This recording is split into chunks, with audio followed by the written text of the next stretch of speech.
You make some freaking noise for Rage Almighty.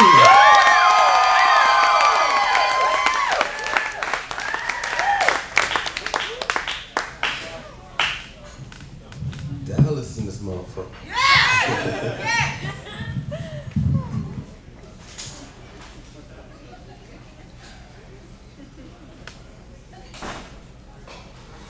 All I remember was a hot plate that stayed in the oven until it got cold, which meant he never got home and she never let go, so there was just another spoiled dish at the bottom of the fridge.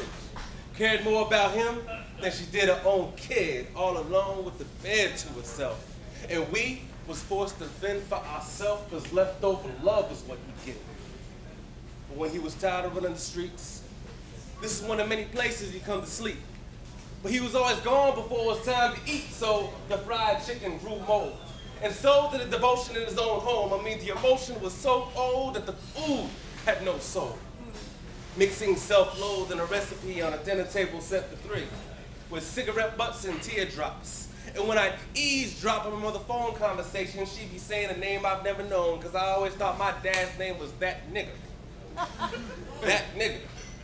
That nigga missing from family photos, that nigga running around with this and that hoe, that nigga that she loved, the nigga that she hate, that nigga that she need. And since I looked like that nigga, she took it out on me.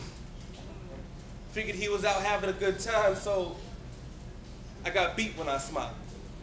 Cause my smile is his and his face is mine, and even though these wheels of irresponsibility were spinning before I arrived, she still thought he'd provide. And as far as she was concerned, I'm her burden and his child. So I had no choice but to be misguided. Eyes filled with aggression and infantile emotion. Not mine, hers. The woman responsible for my growth.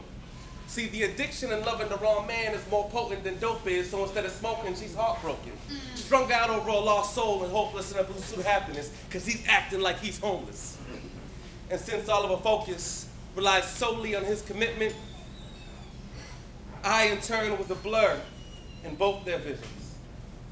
And to give you a more vivid picture of my innocence, while she drank herself to sleep on the couch, I ate his hot plate and sprayed his cologne around the house, trying to console her as she lives without, making her think he came in and out like, yeah, Ma, he came and left. Gave you a kiss on the cheek while you slept.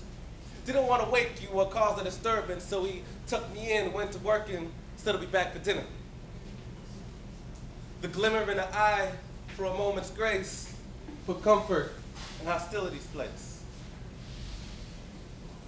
What makes a woman put stock in a man that shows no interest? Better yet, what makes a woman think that having a baby by that man will keep her? Well, no matter what the answer is, I make sure I don't grow up to be that simple. Even though I share the DNA with the weakest of people, there will be no sequel. So now that I'm all grown, I can say, Ma, you left me on some dumb shit.